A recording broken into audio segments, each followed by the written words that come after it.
Eisenstein at Ithaca College, Professor Shahrzad Mojab at the University of Toronto, and Professor Chandra T. Mohanty at Syracuse University. Welcome to this ThinkFest Pakistan session number 9 on finding new feminist activism in the time of pandemic and protest. I'm very happy to own that today's panel is the result of my clear and open bias. And I have to thank Fawzia Afzal Khan for her generous help in setting this up. And of course, to thank you, all of you, for taking time to share your thoughts with us.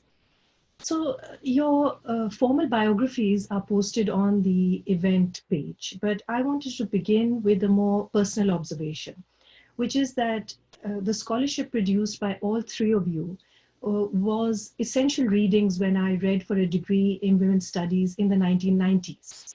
And nearly 30 years later, all three of you continue to produce radical feminist works that continue to be not just relevant and radical, but they are now essential readings for the gender study courses that I teach.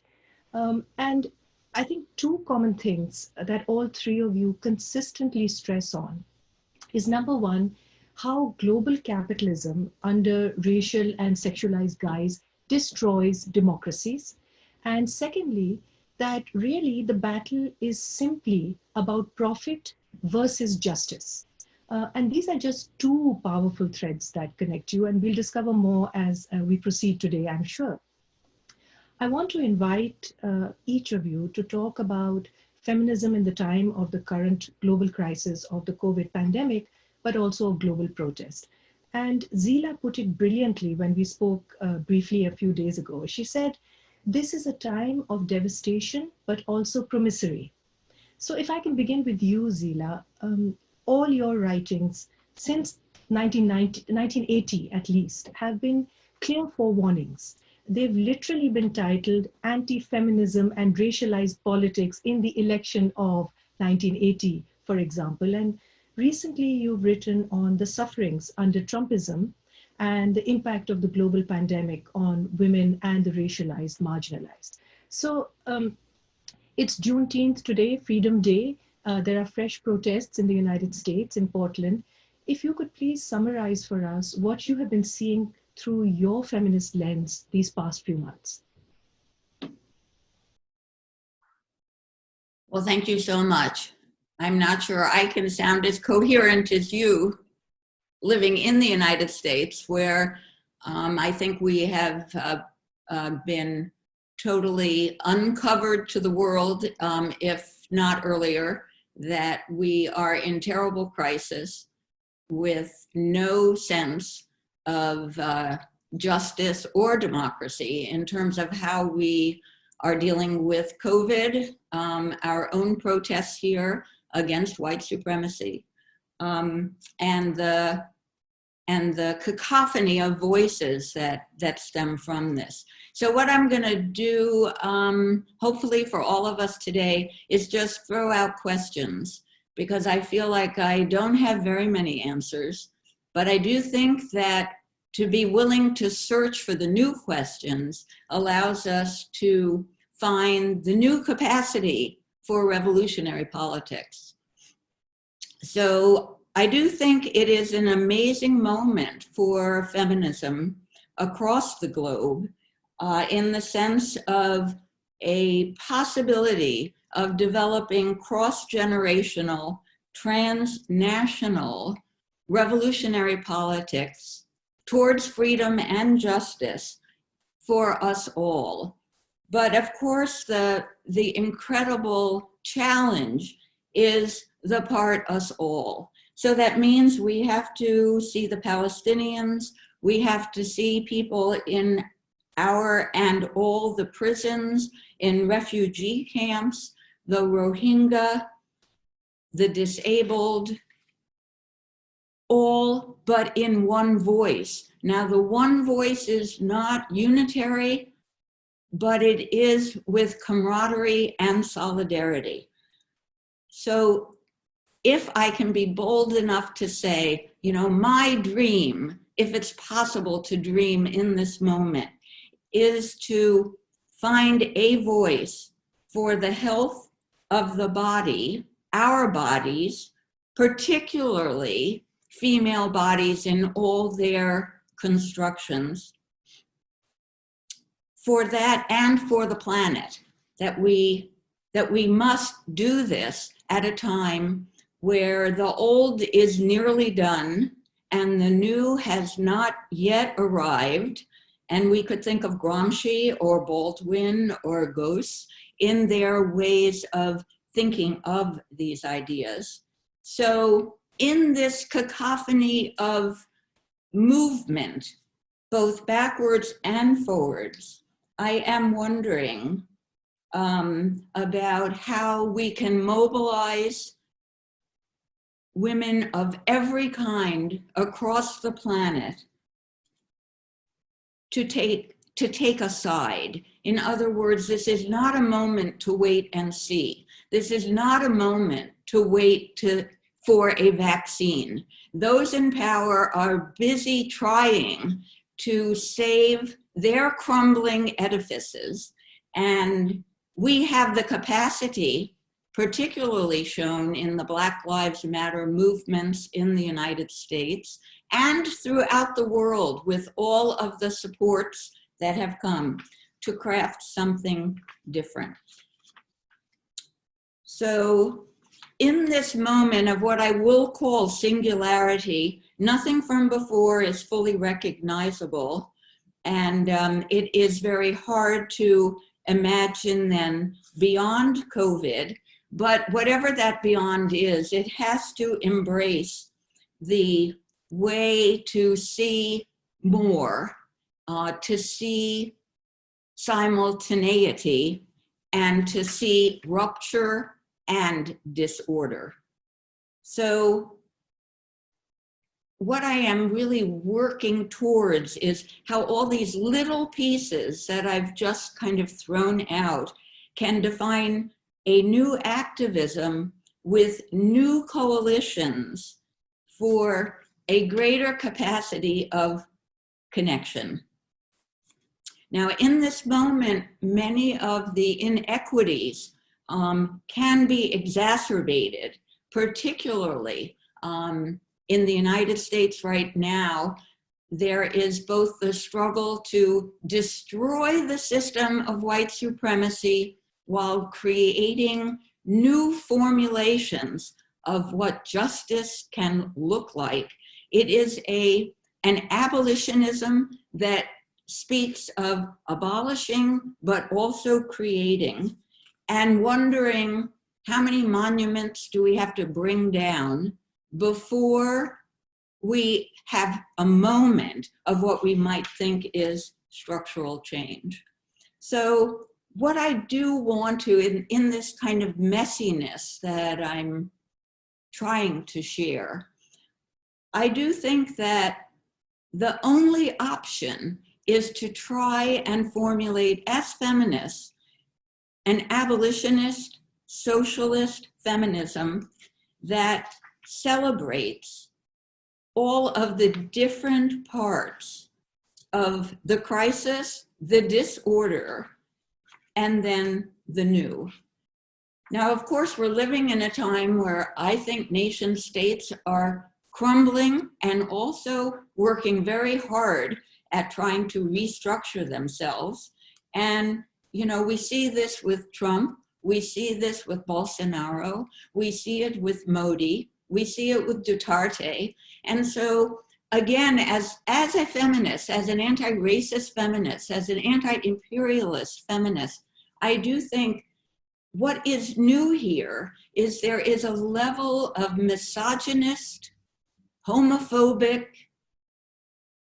hatred that is very much a part of the re-articulation of what the nation must look like for this stage of late capitalism. So I guess what I'd like to just throw out and leave with here is the fact that if we don't clarify, and the we here is a collective, comradely we, if we can't really grapple with the fact that capitalism never stands alone, It stands on the back of racism in all of its historical forms, and misogyny and patriarchy, that if we don't name the problem, maybe as white supremacist patriarchy, that we will not move and take advantage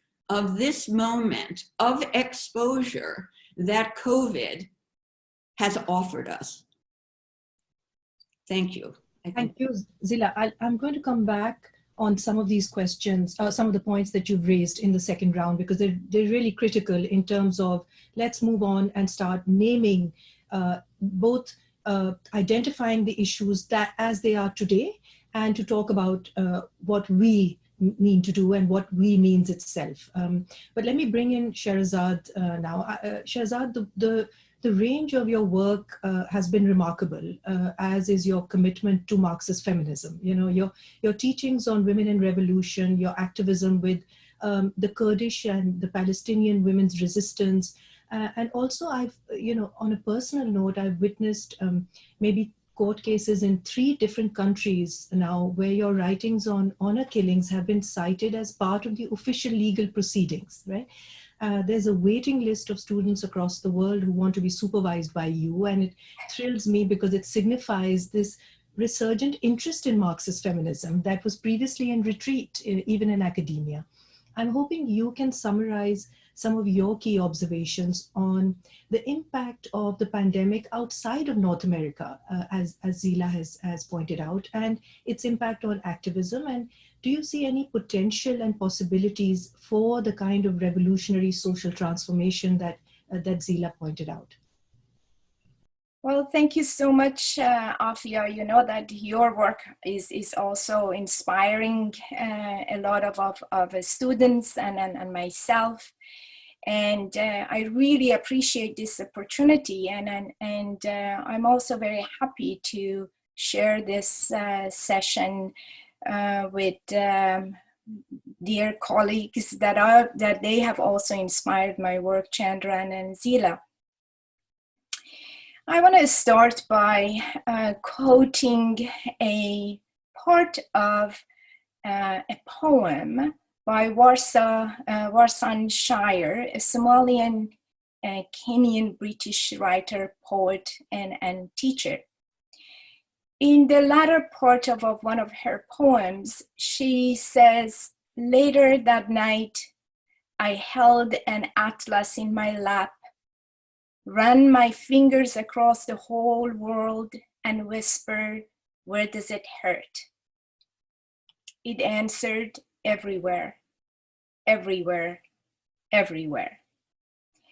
So I think that the key observations that you've asked me to share with you is that, yes, there is a universality, there is this global nature of this pandemic. However, I think that in its sort of this universality or globally that we are talking about, its function and its impact is differently applied and has its own particular impact on the different regions of the world. So I think that this sort of differentiation, it is important for us to keep in mind, because there is this sort of the notion of this is a global pandemic. However, yes, it is global, but the you know, as I said, the impact is differently applied.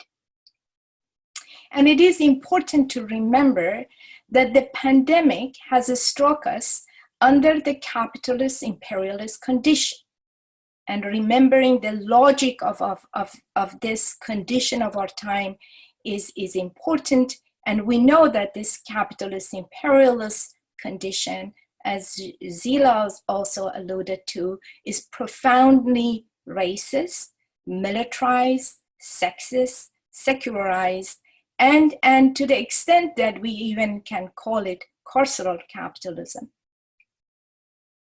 So outside of North America, in particular in the Middle East, the Arab world, Asia, Pakistan, Afghanistan, and India, the places that I have been a keen observer, this pandemic has exposed the old and new wounds, which has scarred these regions for decades through protracted imperialist wars that has reduced the entire population from Iraq to Libya to Afghanistan, Kurdish people, and Palestinians to condition of what I call surplus life, to disposable bodies, while their societies are also being pillaged and destroyed and looted. So any act of resistance, organized struggles under these conditions have harshly been suppressed by the authoritarian dictatorial regimes. And in fact, I would say that these conditions have even crushed any dreams of the people for alternative to this mode of the dictatorial regimes over decades. And all these regimes are fully supported now by imperialist powers of the West, led by the US, and more sort of extensively and violently, China and Russia are entering into this rivalry in terms of the taking over and pillaging the region.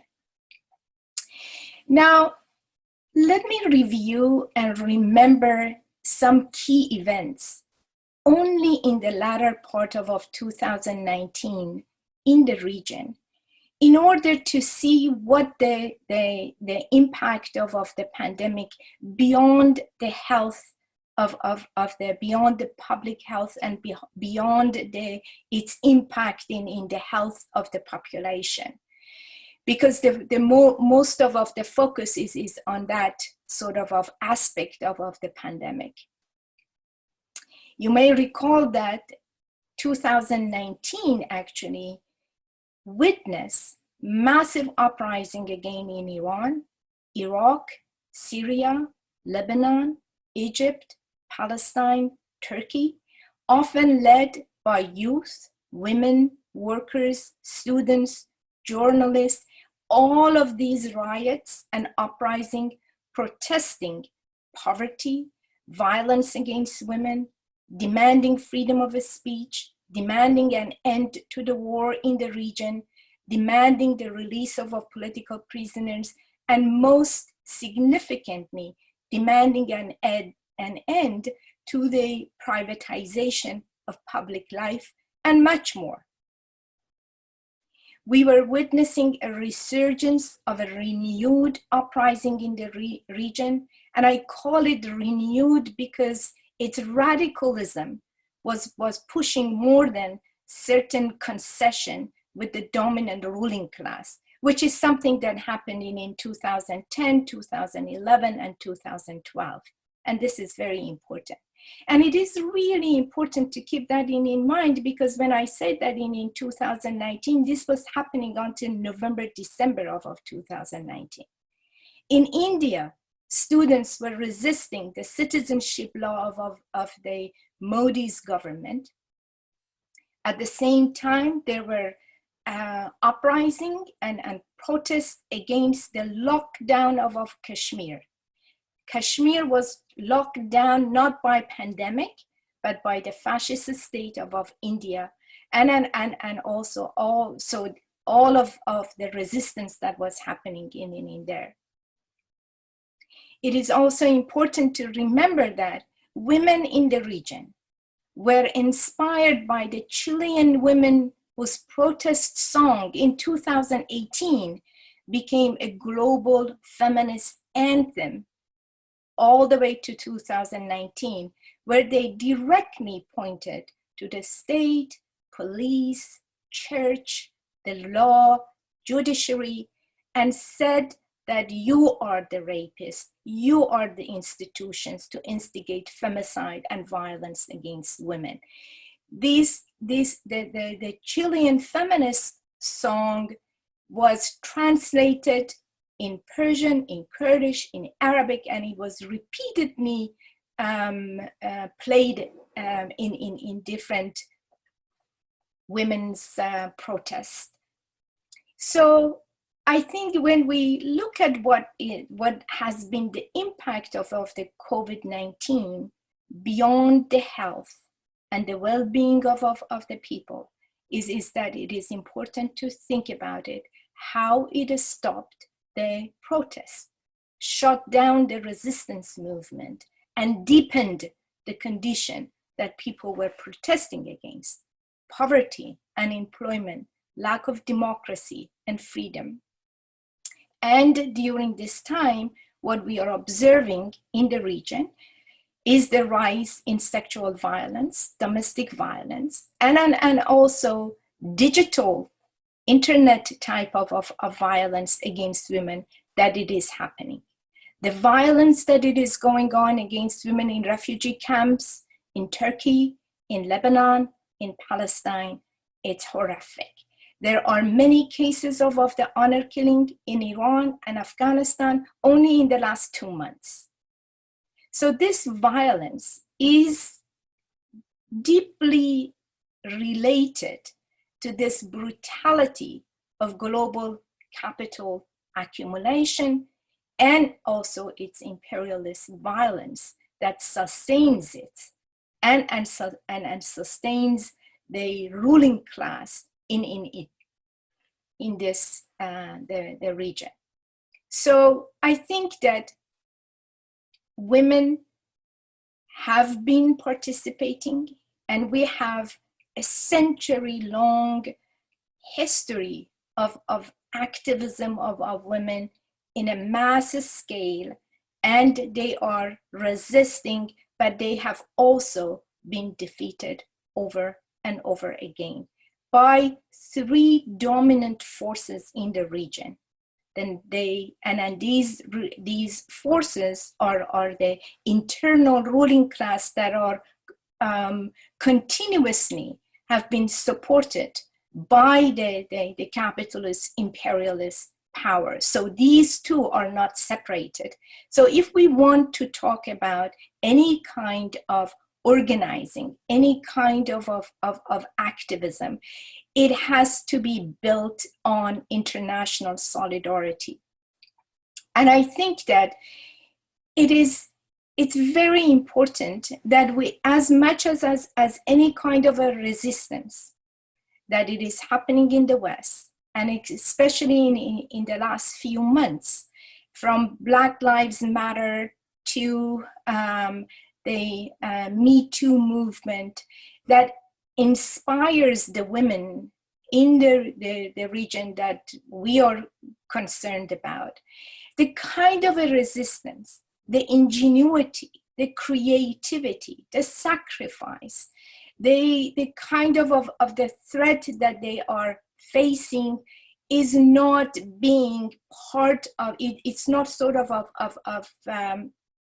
being replicated in the movements that inspires those movements. And this is something that I hope that we can talk about it more when we think about what are the new possibilities.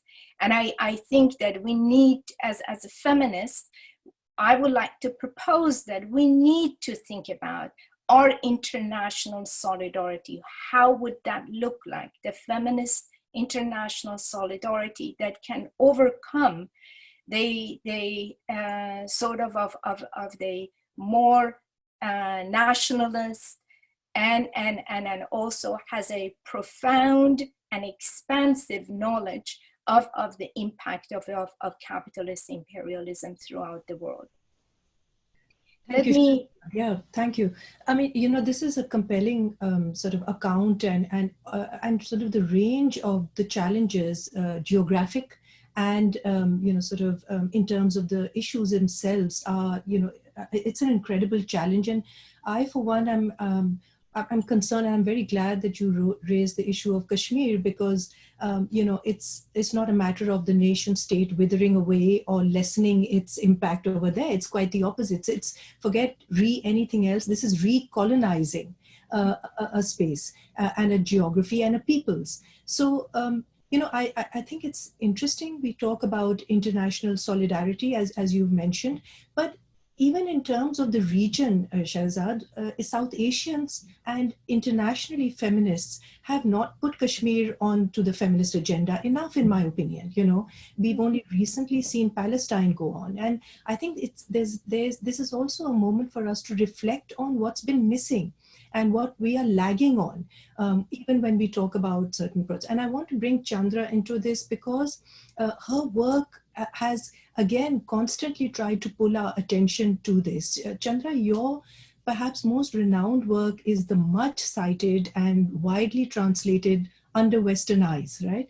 But I found your revisitation of the essay many years later equally compelling. I mean, 16 years later, there was so much that you addressed in that with regard to the challenges that can result when we are critical of feminisms itself, and in that particular case, Eurocentric feminism, right? And what was missing and what is being misread by some of the critiques that you raised over there. You also discuss the discursive hegemony of postmodernist thinking in the US Academy at that time, which was a challenge too. So let me ask you this. Are the events of 2020 then a good test for intersectional and transnational feminisms? How do we maintain this intersectional equilibrium that we've been discussing during this pandemic and protests? How do we ensure, for example, that the global spikes in sexual violence and domestic violence that Shahrzad pointed out, it is not sacrificed under the logic that this is a revolutionary moment and we need to prioritize anti-racism, we should not betray our communities, we should not be divisive by bringing in sexual violence. These are quite common sort of responses we're used to. In other words, is this a split decision moment where we should apply Janet Haley's advice from the War on Terror years, which was to take a break from feminism? Chandra. You need to put your audio off.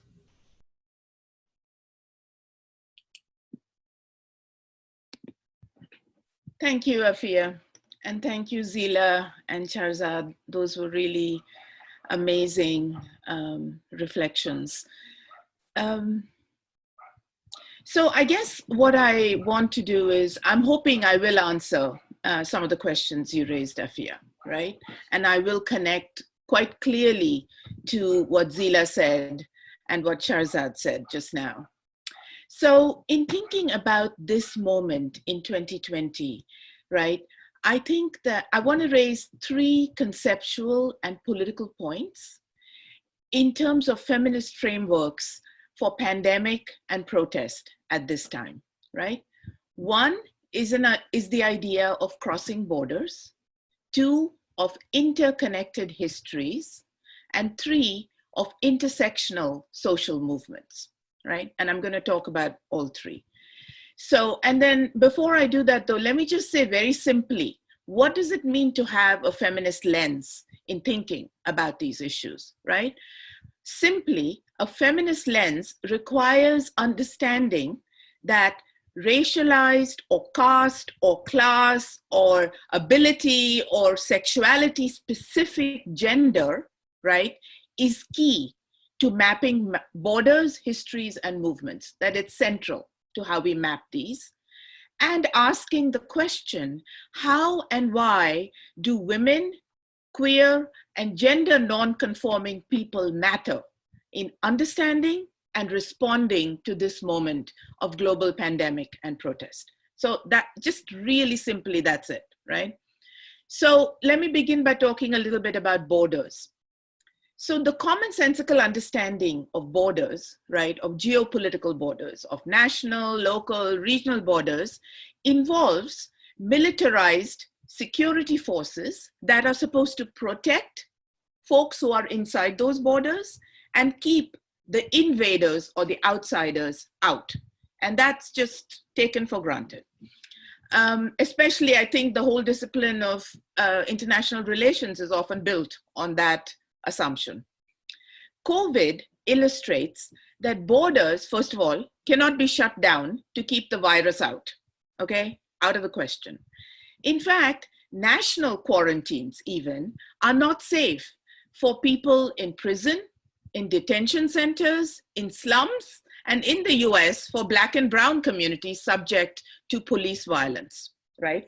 And if I were to extend this to Palestine, Kashmir, right, it is very clear that we're talking about no safety of any kind for occupied communities. So the pandemic recalls the discourse of disease as invasive, right? A virus is invasive, just like we talk about outsiders as invaders, right? Immigrants, refugees, potential criminals or terrorists are all invaders. So borders have to be policed and protected. So think about India, Pakistan, Kashmir, very clear and, space of policing borders and occupation. Israel, Palestine, the same. US-Mexico border. All of these are heavily militarized spaces. And of course, the pandemic has shown that the borders are really irrelevant. In fact, the question of borders and citizenship is itself contested across the globe. National borders no longer represent a finite geographical space at the edge of the nation. They seep into the nation and determine citizenship for everybody, right? So for instance, since 1953, the US legally expanded the jurisdiction of border security forces to 100 miles of all borders of the US, okay? And that is literally 2/3 of the entire population of US residents. 200 million people live in this geographical area, right? Also, the European Union has virtual borders, right? In countries like Syria and Iraq, where refugees have to pass border control before they leave for Europe, right? So over the last 50 years of neoliberal capitalism, all investment, and this I'm just repeating something both of you all have said, all investment in social goods and public services has been withdrawn and reinvested in the social control of particular populations, in part by policing borders. So at this time, governance policies target particular populations globally, not just inside particular countries, but globally, right? Inside and outside the borders of nation states, and they create different, disparate, and unequal citizenship projects. In the US, for instance, Trump's Muslim ban, right, that happened in 2017, cannot be understood purely as domestic or national policy. Similarly, immigration, refugee, and asylum policies in Europe and elsewhere, right, don't fall neatly into national divisions if we are attentive to the history of colonialism and imperialism. So, and of course, history of colonialism and imperialism is the history of capitalism as well. So in the US, the so-called Muslim ban, the building of the wall at the US-Mexico border, the prison industrial complex, right, the deportation policies and so on, are primarily in the name of the security of the white nation, are in fact connected to the state control and violence against Black, brown, and indigenous bodies, right, in the US. These policies are all linked to histories of systematic and gendered racism and whiteness, to an ideological and political framework that is anchored in legacies of settler colonialism and empire, of slavery and indentured labor. These are governance practices of white supremacist patriarchy, right, that create insiders, what Zila called for, white supremacist patriarchy, for us to acknowledge, right? That create insiders and outsiders, citizens and non-citizens, us and them.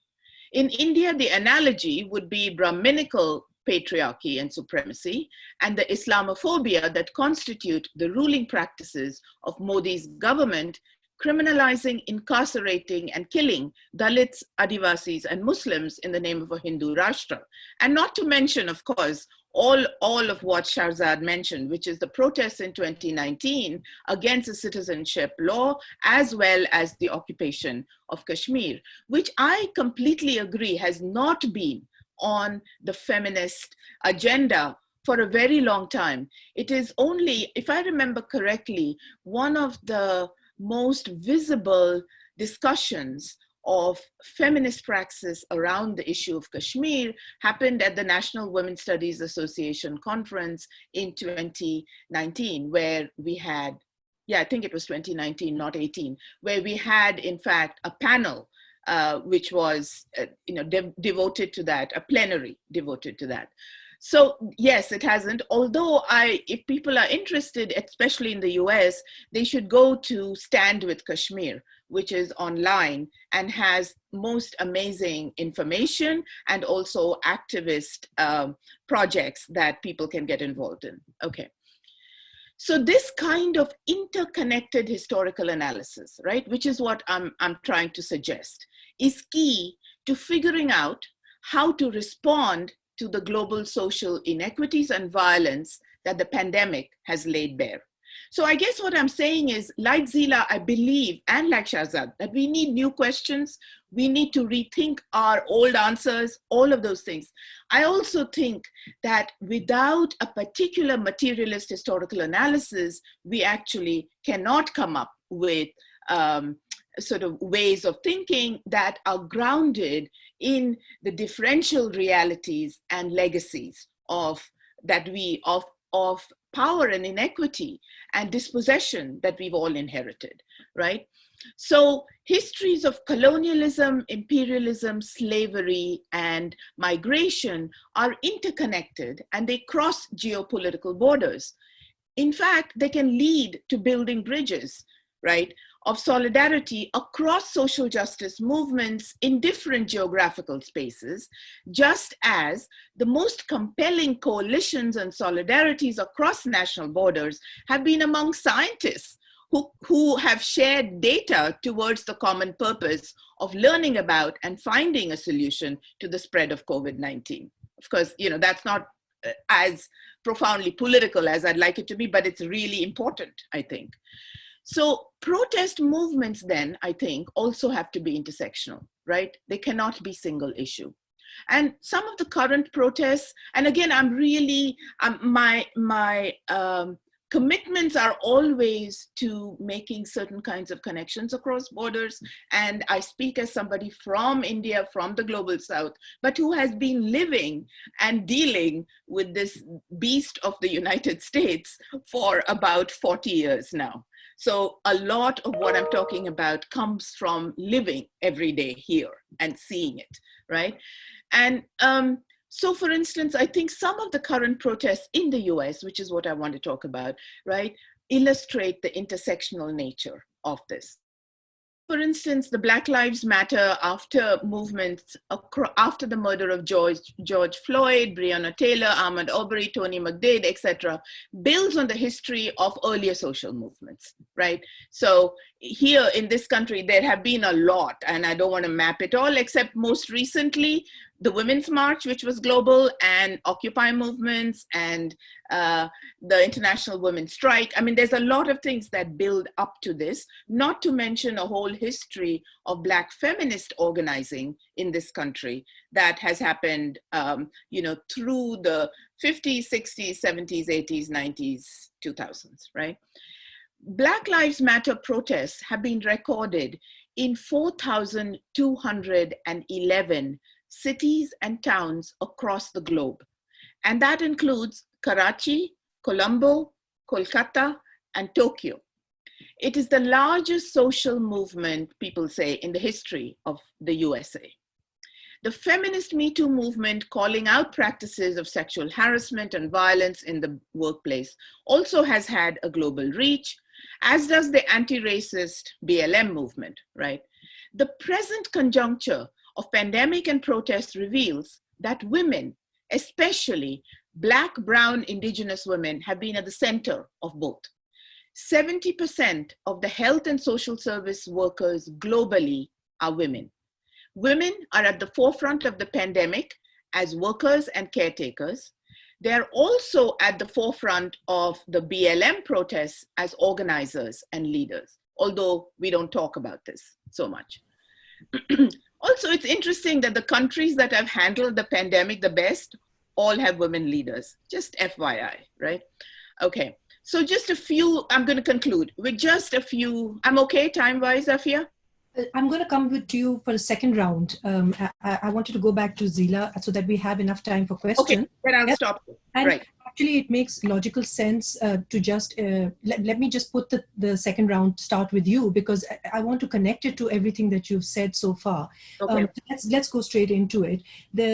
I've saved a question, but let me put this to you. A little bit, I wanted to focus on biopolitics because you raised it, right? So there's the policing of the Black body in America that you've mentioned, of the Kashmiri anti-national who is protesting.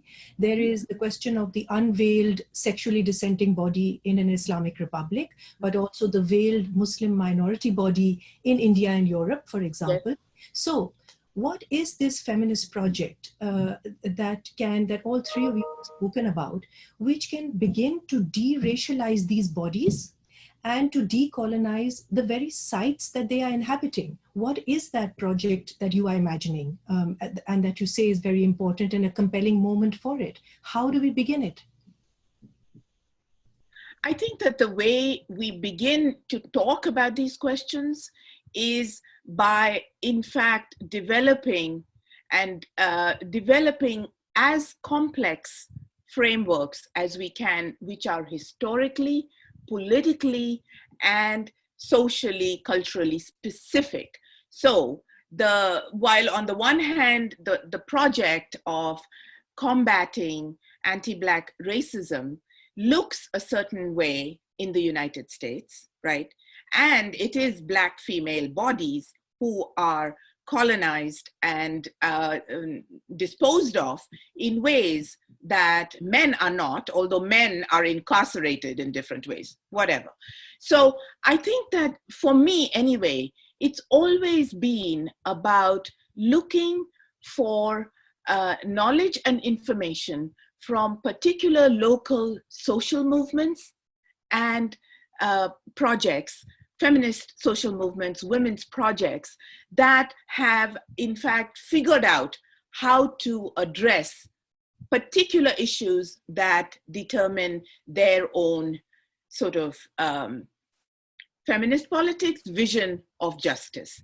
And then for me anyway, because I'm not gonna do, none of us can have a blueprint for any of this, right? So what are the skills I possess? What are the things that I have been able to put together, stitch together politically, intellectually, that could be useful, right, when I bring in some of these forms of thinking, knowledge, agitation that don't get written into the hegemonic historical and political narratives that we inherit, right? I think part of, it's like Audre Lorde once said, she was a commencement speaker at Oberlin, which was my first job. And one of the things she said I never forgot is that the idea that you cannot fight City Hall, remember that the idea that you cannot fight City Hall has been in fact put out by City Hall, has been created by City Hall, which means, to me, it means that so long as we believe the narratives and the stories, right, that are produced through hegemonic praxis, right, in the academy, outside, through intellectuals, whatever, right, through ruling class propagandas, which I see everywhere, it's going to be very hard to imagine something different. On the other hand, there are people who've been imagining different things constantly and have lived lives that are in fact about relationalities that are not these kinds of devastating, dispossessing, extractive relationships, right? I'll give you one quick example, then I'm going to stop, right? One of the things I've been so impressed by in terms of how people think, within different social movements is, for instance, when we had the Muslim ban, right, there were groups of indigenous activists who went to airports to welcome Muslims and Muslim migrants, right, basically with signs that say no ban on stolen land. Saying, what does that mean? We reject the sovereignty of the US, and we create relationships of neighbors, of friends, of whatever, with different sets of people. These are our people as well. So I just mean that there are these small moments, and I'm afraid the large question is a very large question, and it's going to require all of us working together to figure out those answers. So. Thank you, Chandra. Let me bring Zila into this discussion, because Zila, in one of your books, my favorite perhaps is Sexual Decoys, which is a fantastic title and a very important critique of the war on terror. You said this about then Secretary of State Condoleezza Rice. You said, instead, she acts and believes that she is simply an individual with a black skin rather than a racial icon used as a decoy for a racist world. So I want to extend this, and I'm hoping that you can comment on this. Outside of white majoritarian countries, we don't learn or teach race. We discuss racial discrimination, feminism, gender studies, ethnic discrimination, but not race. And for example, in Pakistan, we discuss Anglo-American racism, we discuss imperial and colonial racism, but we do not discuss the intimacy of Pakistani racism against Bangladeshis when in fact they were East Pakistan, and not even after 1971 in their independence, and a racism that still lingers today.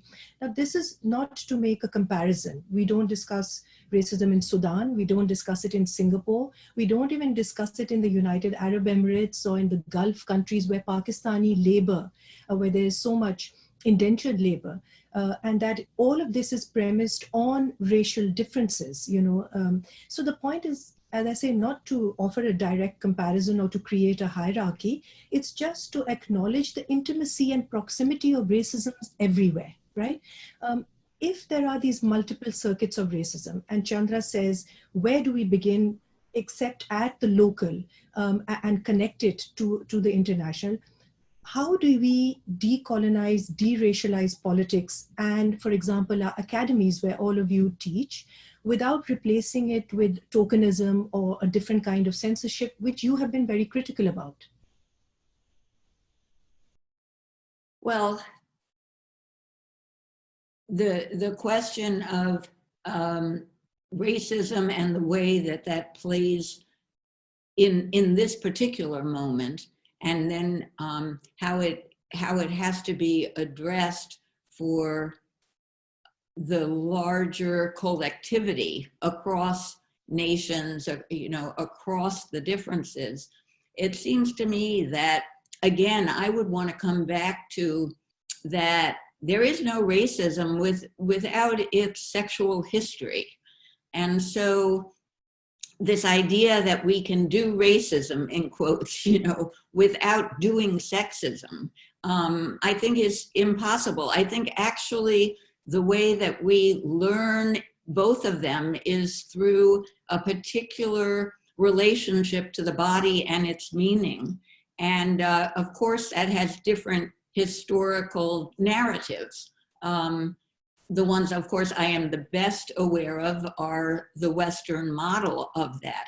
But what I would like to do is take it back to some of what Chandra was also beginning to talk about and kind of demand is, I want to take her historical framing and say that what we need to do is start there with all of the different movements that are present in this moment. The ones also, like in Chile, Argentina, the feminists there that really were shut down on some level, but are not, you know, have not been silenced. So really the question for me is, and for hopefully many of us, would be, how do we begin to go further than just narrating these stories, but really cross together a new mobilization that really recognizes the intimacy of teachers across the globe. I mean, women teachers, you know, who are often women, who have been demanding certain rights, okay? Essential workers. Now, of course, that term is really problematic, you know, because essential workers is part of a COVID dialogue that really said, we are seeing people who we haven't seen before. They've always been essential. Capitalism is about, you know, everyone is essential to the making of profit, right?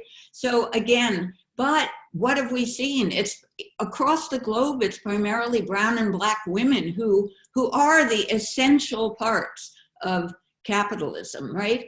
But it is the silencing of the racism and sexism of that structuring that disallows a much more robust coalition of forces. So I am saying that we only can act on what we name and see. And in this moment, I think that if we could really open the dialogue and, you know, open it from the sites that are the most unseeable to so many of us, whether that would be Kashmir or the prisons. And the noise is here. People are kind of listening. So if we are to listen to the ground, it seems to me that as feminists, wherever we're located, you know, whatever country, whatever part of the class structure, that we do have this potential. It is a catastrophic potential, but there is a new potential. And so I want to locate myself there, not knowing how to exactly get it kick-started, but I think it already is in process. So I'll just... Yep. Shahrzad, I mean, I'm going to pick up on something that Zila said in terms of location. Your prescription, if not prescription, certainly your struggle has insisted on revolutionary learning, right? That's the title of the work, the recent work with co-authored with Sarah Carpenter. You and I have looked at the need to return to Marxist feminism. You've been critical of modernism. You say it cannot resolve the contradiction between capitalism and discursive democracy. You've also been critical of postmodern and post-structural politics, and you said ultimately it's a safe haven for bourgeois tendencies, and I completely agree. So, if both Chandra and Zila are asking for us to pay attention to the historic specificity of the pandemic and protests, how do we follow this advice that you suggest, of Fanon's advice of stretching dialectics? What is your proposal for that? In fact, really and deeply thinking about that historical condition of this pandemic leaves me nothing short of a revolutionary, socialist, internationalist transformation. And it is very clear to me, and that's my theoretical and political agenda.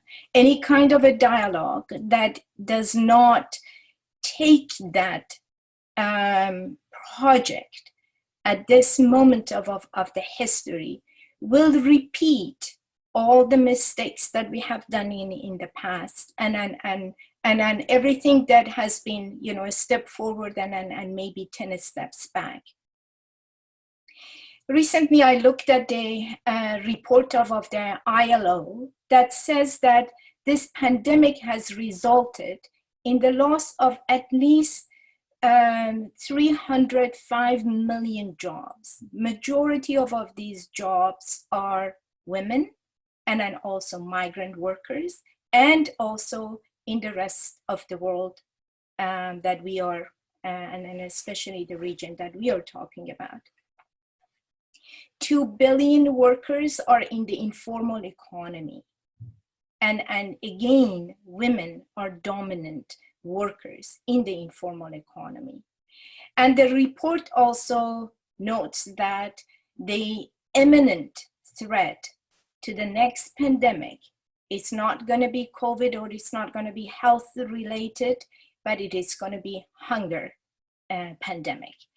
And then this is, we saw on the news, the way that the workers in India were treated. They were flogged, they were beaten in order to return to their villages. Who is producing our food? What is happening to all the resource extraction that it is happening in Latin America and in Africa and the rest of the world? So it is a horrific condition. This condition has to be stopped. And I do not see anything short of a total revamping and revolutionary project in order to do that. The world seems to be messy, chaotic, and all of that. But there is, in this disorder and in this messiness, there is a kind of a logic.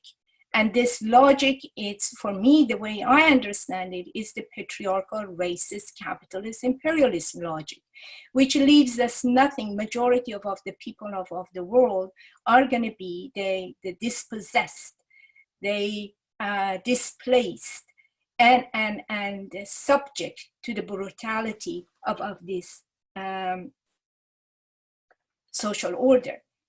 So I think that as feminists, what I really would like to, for us to rethink is that for a long time, for example, our analysis has culturalized the plight and the struggle of the women in the region in the Middle East, orientalized it, and dehistoricized this very sort of the condition that has been created for this sort of the level of brutality.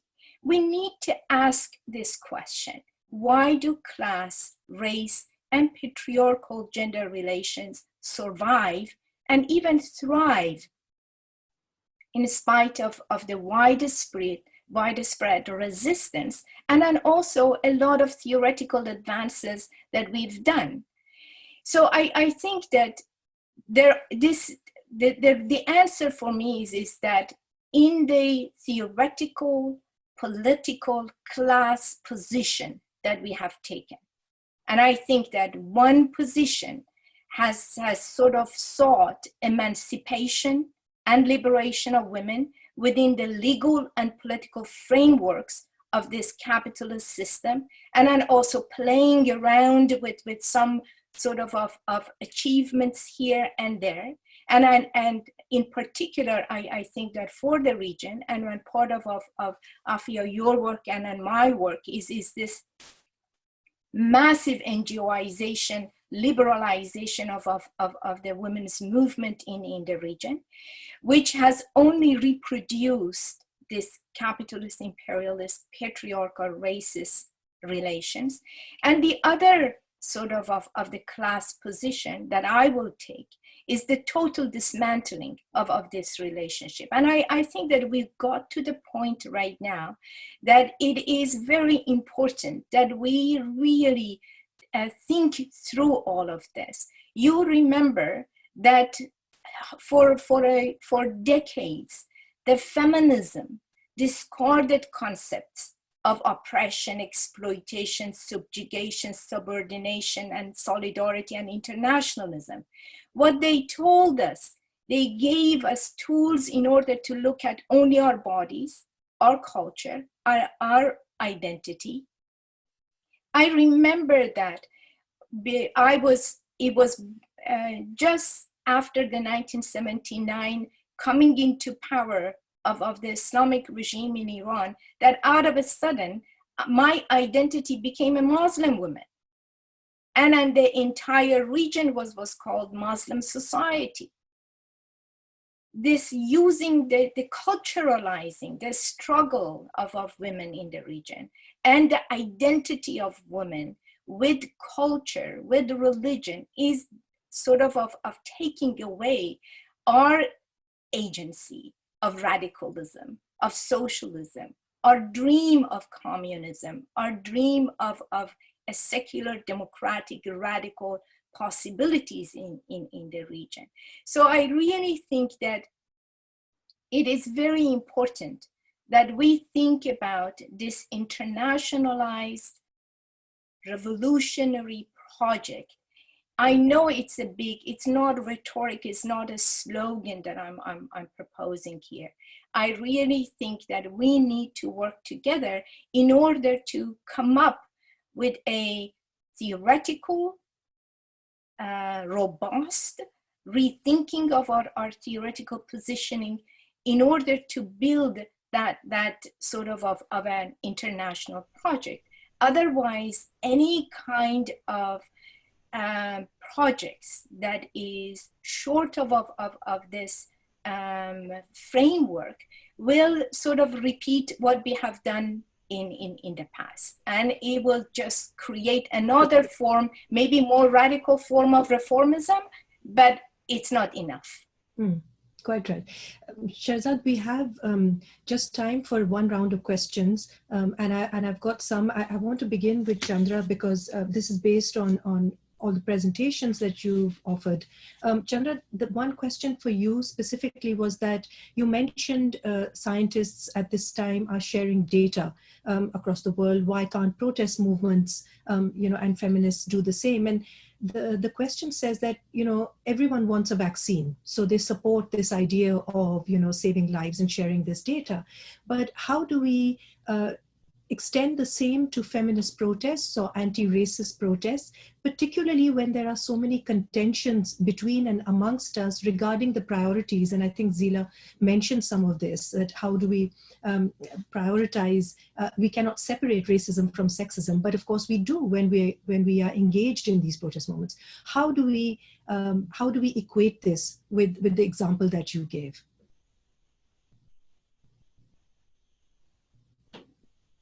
So it's a very limited analogy, which is why I said it's not the same. Sharing data is not really the same. But it was a way of saying that unless we recognize that there are reasons why we need the kind of international sort of cross-class, race, etc. solidarity, right? We are not going to be able to, in fact, fight what is coming at us. And that, in some ways, it just picks up some of the stuff Shahrzad just said, which is there needs to be some transformation. But how do we do this? So I think it's actually a question about how do we work across differences and across differences in power, in identity, in priorities, etc. For me, I think that this is where feminist praxis is so key, because a lot of what we talk about, I think the best kind of feminism talks about how to build connections, recognize interdependencies, and build relationships that are on grounds that combat the hierarchies that we have inherited, right? So I think, yes, it's incredibly difficult project. And a lot of different people I really admire talk about the fact that this moment requires sometimes very unlikely coalitions. They require solidarities where we don't agree on a bunch of things, but we agree on exactly what it is that is most crucial for the moment to fight. So, and I think some of what we are dealing with is, in fact, the culturalizing of identities sometimes. And again, that goes back to the earlier point about inheriting hegemonic narratives that we have even ourselves not begun to decolonize for ourselves.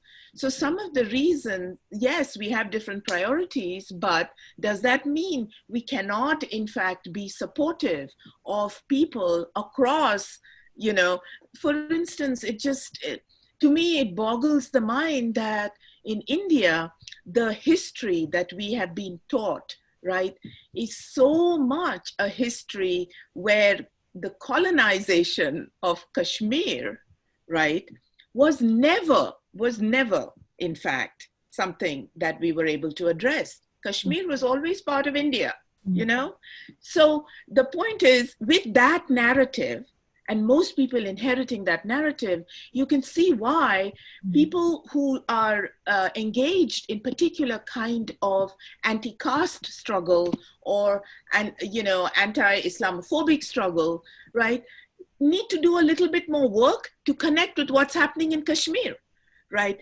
So I think that is inevitable, but it's something we have to put time and energy into doing, because there's no way out of it. We can't just win our little local struggles. Right, and if I could add, Chandra, I mean, if we take what Chandra has said here, COVID has created some new possibility out of the historical knowledge and also historical limits. So if there is a new empathy that is a possibility for seeing the vulnerabilities that have not been as seeable coming from each and every place, I say let's go for it. Let's just try it. Yeah. You know, there's nothing to lose here. Right. There is a related question, Zila, for you. It says that this is from a student who says that most of our academic lives we've been taught to look at complexities, and Zila is suggesting that we now take a side. How does this work? Well, how it works is complexity is supposed to make us smarter, and it's supposed to make us know what we think. So it's not good enough to know what you think if you don't do something with it. So the idea here is, for those of you who have thought that you can be silent or just not take a side, this again is a moment. The possibility says there's no middle ground left. You know, I mean, people are ready to say that about capitalism all the time. With sexual violence, there's no middle ground left. So take a side. It's not a choice. There's nothing else left. Yeah, and you know what? Complexity is not obfuscation. Complexity is about clarifying, not about abstracting or obfuscating. So take a clearer side, you know. Shahrzad, the last question for you specifically, which revolutionary protest movement today would you encourage us to learn from the most? Well, there are many resistance movements that especially taking a sort of claiming themselves as being revolutionary. But I think that it is important that I also clarify that when I say revolutionary project, what do I mean by that? The revolutionary project is both theoretical, and it has organizing capacity, but it is also deeply international, building solidarity across differences.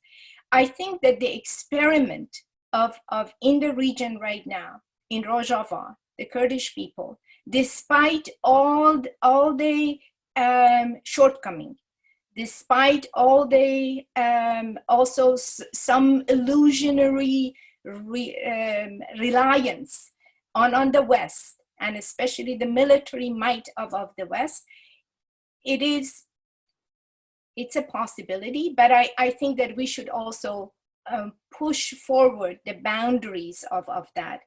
But I also want to sort of summarize what I am thinking about. How would that revolutionary project, feminist revolutionary project look like? I would suggest that it is very important for us to come up with a project that is really challenging the ideas of put the science forward and also combat the religious, all these hallucination that it is happening with all the leaders of the world. We see it from Trump to Khamenei in Iran, Modi, that they are sort of the first thing that they want to do, to open up the church, to open up the mosque, to open up, all of these things. So science and a scientific approach to the world situation is important, and the feminist intervention is extremely important. Then the second thing is international and internationalism, and the solidarity is very important, and we have seen it that it can overcome the question of colonialism, racism, all that, the legacy of the history that we are all dealing with. The other thing is putting people and the public first. Because what we are seeing is that we have this, we are suffering from years of neoliberal privatization, from education to health, to insurance, to everything. So public and public well-being should be our priority, a feminist priority. And also, lastly, is that this sort of the putting the public, overcoming this deeply individualistic and individualism that it is also, pandemic is encouraging that too. Exceptionalism of the states, individualism of people. We need to overcome all of these barriers through a feminist, deeply feminist project. So that is what I would like to suggest. And again, I will repeat, organized, theorized, revolutionary feminist project. Thank you, Shahrzad. That's so important. We've already pushed the boundaries of our session, and we need to end, but I do want to end by quoting one piece of feminist advice from Zila's manifesto that you can find online, and it derives from the feminist slogan that the personal is political. Zila suggests that we stop over-personalizing our politics, but politicize ourselves in personal ways. I think that's great. That's a fantastic piece of advice. And I'm really grateful to Zila Eisenstein, Shahrzad Mojab, and Chandra Mohanty for taking the time out to be with us, and to all the viewers for tuning into this rich discussion, and to ThinkFest rather, to thank them for organizing this excellent session. Thank you all three. I'll be speaking to you soon in any case. Thank you. Thank you, Afiya. Thank you, everybody. Thanks. Thanks. Thank you.